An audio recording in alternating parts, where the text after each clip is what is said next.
do an episode of Bay Area Boxing Talk, but congratulations to Virgil Ortiz. Virgil Ortiz gets a ninth round stoppage over Michael McKinson. Um, you know, um, I thought it was a solid performance for Virgil Ortiz, but do I think he's ready for Crawford or Spence?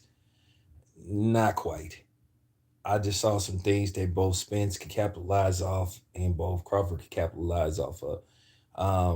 He's subjectable to counters, and you could push him around, and then you could, you know what I'm saying, you could set traps for him, and you could get him to walk into something because he does overextend, overcommit sometimes. So I've seen a lot of flaws with Virgil, but at the same time I saw some things, some impressive things. He had patience this time. So at the end of the day, he at the same time he made some mistakes, but I still saw some things that he's improved on, but he isn't ready for Crawford or Spence or somebody like that. Um, I thought he was solid. He said that he's the number one contender for the WBO and the WBA. I thought he would be the number one contender for the WBC, but he could get a title shot at either one of Errol Spence belts or Terrence Crawford, but I don't think he's ready for neither one of them quite yet. I still think he has a ways to go, but at the end of the day, he's getting better. He's getting better. So I thought he put on a solid performance.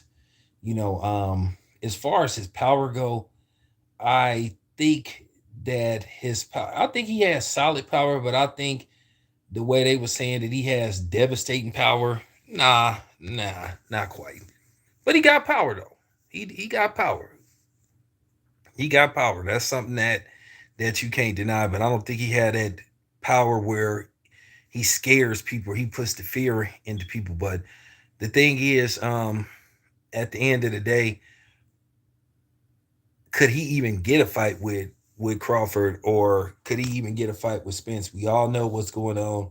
We all know that people don't want to make certain fights. We all know that Golden Boy isn't going to work with PBC for the most part, unless I'm talking about unless it's just like you know what I'm saying.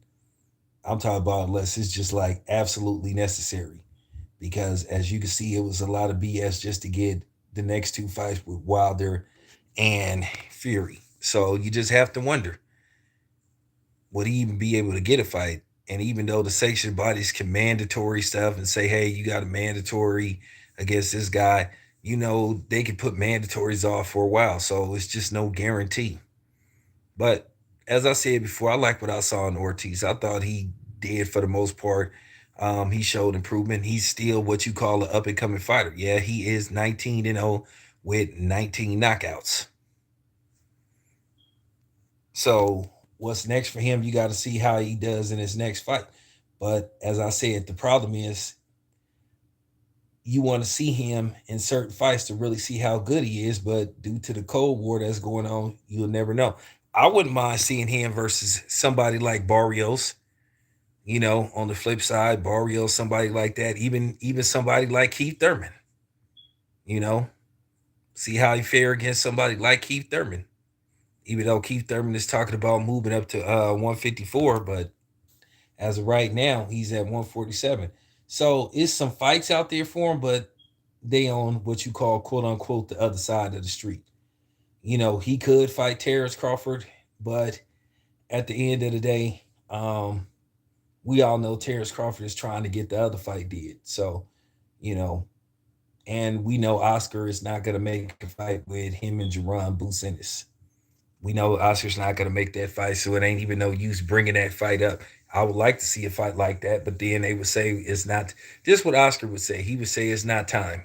He said that's a fight later down the line. So but anyway, I have more for you guys later on. Break down the fight. Anyway, this your boy Town Biz. I'm out.